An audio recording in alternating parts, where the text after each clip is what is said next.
नमस्कार, मी प्रियांका नागने आज तुमच्यासाठी एक नवीन खूप मोठी नोटिफिकेशन घेऊन आलेली आहे। जॉब रिलेटेड नोटिफिकेशन आहे। महाराष्ट्र लोकसेवा आयोग म्हणजेच महाराष्ट्र पब्लिक सर्व्हिस कमिशन यांच्याकडून ही जॉब नोटिफिकेशन आलेली आहे। आपण पूर्णपणे सविस्तरपणे माहिती बघणार आहोत। तुम्हाला पूर्ण व्हिडिओ बघायचा आहे, मी त्याच्यात सांगणार आहे। एलिजिबिलिटी क्रायटेरिया काय असणार आहे, त्याच्यानंतर इथे वेतन किती भेटणार आहे, अर्जाची फी काय असणार आहे, निवड प्रक्रिया काय आहे, ऍप्लिकेशनचे स्टार्टिंग डेट काय आहे, त्यानंतर लास्ट डेट काय आहे, नोकरीचं ठिकाण कोणतं आहे, हे पूर्णपणे आपण इथे डिस्कस करणार आहोत। जर तुम्ही आपल्या चॅनलवरती पहिल्यांदाच आला असेल तर आपल्या चॅनलला नक्की सबस्क्राईब करा, व्हिडिओजला लाईक करा आणि शेअर करा। तुम्हाला आपल्या चॅनलवरती दररोज नवनवीन व्हिडिओज बघायला भेटतील। इथे नोकरीची संधी मी इथे उपलब्ध करून देत आहे। तुम्हाला वर्क फ्रॉम होम असू द्या किंवा इस्रो रिलेटेड व्हिडिओज असू द्या किंवा आरोग्य विभागात म्हणजेच काय गव्हर्नमेंट रिलेटेड व्हिडिओज असू द्या, असे बरेचसे व्हिडिओज आहेत, तुम्ही इथे बघू शकणार आहात। एकदा चॅनलला जाऊन व्हिजिट करा, चेक करा, तुम्हाला खूप फायद्याचं ठरेल। अप्लाय कसं करायचं आहे पूर्णपणे माहिती मी तुम्हाला इथे सांगत आहे, सो नक्की सबस्क्राईब करा। आता इथे महाराष्ट्र लोकसेवा आयोग यांच्याकडून नोटिफिकेशन आलेली आहे बघा।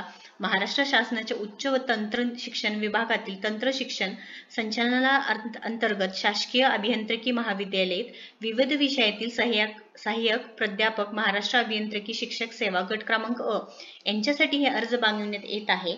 उपलब्ध पदसंख्या बघा 149 आहे, म्हणजे जागा बघा 149 जागेसाठी इथे उपलब्ध आहेत। आपण बघणार आहोत एकूण पदे कोणाकोणासाठी आहे हे पूर्णपणे आपण माहिती बघून घेऊया। तर पहिल्यांदा इथे बघा खालील प्रमाणे दिलेले आहे बघा।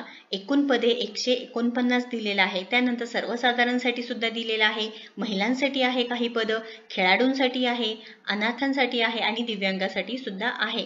यामध्ये 149 पदांपैकी 6 पदे दिव्यांगासाठी आहे आणि इथे सर्वसाधारणसाठी 98 आहे। ठीक आहे, 98 पद आहे, महिलांसाठी 44 आहे, खेळाडूंसाठी 7 पद इथे रिक्त आहेत। आपण पूर्णपणे माहिती बघून घेऊया। इथे भरवायचे पदांचे विषयनिहाय तपशील दिलेले आहे, म्हणजे कोणते कोणते विषय असणार आहे, त्यानंतर पदसंख्या कोणते कोणते आहेत, या विषयांसाठी कोणते कोणते पदसंख्या किती किती दिलेले आहे ते पूर्णपणे इथं डिवाइड करून दिलेले आहे। म्हणजे संगणक अभियांत्रिकी असू द्या, विद्युत अभियांत्रिकी असू द्या किंवा गणित असू द्या, इंग्रजी, असे वेगवेगळ्या पदांसाठी इथे पदसंख्या डिवाइड करून दिलेल्या आहेत। त्यासाठी संगणक अभियांत्रिकी आहे तिथे 22 पाहिजे आहे, त्यानंतर विद्युत अभियांत्रिकी 18 पाहिजे आहे। असं तुम्ही हे सविस्तरपणे PDF मध्ये तुम्ही बघू शकणार आहात। मी हे लिंक तुम्हाला डिस्क्रिप्शन बॉक्समध्ये देणार आहे। त्यानंतर इथे मेन म्हणजे अर्ज सादर करण्याची प्रक्रिया कधी सुरू होणार आहे, 5 तारखेपासून म्हणजेच उद्या 5 सप्टेंबर 2023 पासून 2 वाजल्यापासून सुरू होणार आहे आणि इथे दिनांक 25 सप्टेंबर हे लास्ट डेट असणार आहे। लक्षात घ्या, 25 सप्टेंबर ही लास्ट डेट आहे आणि उद्यापासून म्हणजे 5 सप्टेंबर 2023 पासून दुपारी 2 वाजल्यापासून हे फॉर्म्स भरायला सुरू होणार आहे। ऑनलाईन पद्धतीने हे भरायचं आहे। शुल्क भरण्याकरता अंतिम दिनांक बघा 25 तारीख आहे। भारतीय स्टेट बँक चलनाद्वारे परीक्षेचं शुल्क भरायचं आहे तुम्हाला, हे पूर्णपणे माहिती आहे, लक्षात घ्या। अर्ज कसा भरायचा आहे हे सुद्धा आपण बघणार आहोत। त्यानंतर इथे कोणते कोणते म्हणजे एलिजिबिलिटी क्रायटेरिया काय आहे, त्यानंतर सब्जेक्ट्स कोणते कोणते असणार आहे हे सुद्धा आपण बघणार आहोत। हे परमनंट भरती आहे। निवड प्रक्रिया बघा रिटर्न एक्झाम असणार आहे, इथे दिलेला आहे निवड प्रक्रिया रिटर्न एक्झाम असणार आहे। आपण पात्रता काय असणार आहे हे बघणार आहे। सर्वप्रथम तुम्ही इंडियन सिटीजनशिप पाहिजे आहे तुमच्याकडे, म्हणजेच काय तुम्ही भारताचे नागरिक पाहिजे आहे। आणि त्यानंतर वयोमर्यादा बघणार आहोत। इथे वयोमर्यादा दिलेली आहे बघा 18 ते 38 वर्षापर्यंत आहे किमान, म्हणजेच काय 18 वर्ष ते 38 पर्यंत आहे आणि बाकीच्यांसाठी 43 दिलेला आहे आणि दिव्यांगांसाठी 45 सुद्धा दिलेला आहे। इथे शैक्षणिक अर्हता दिलेला आहे।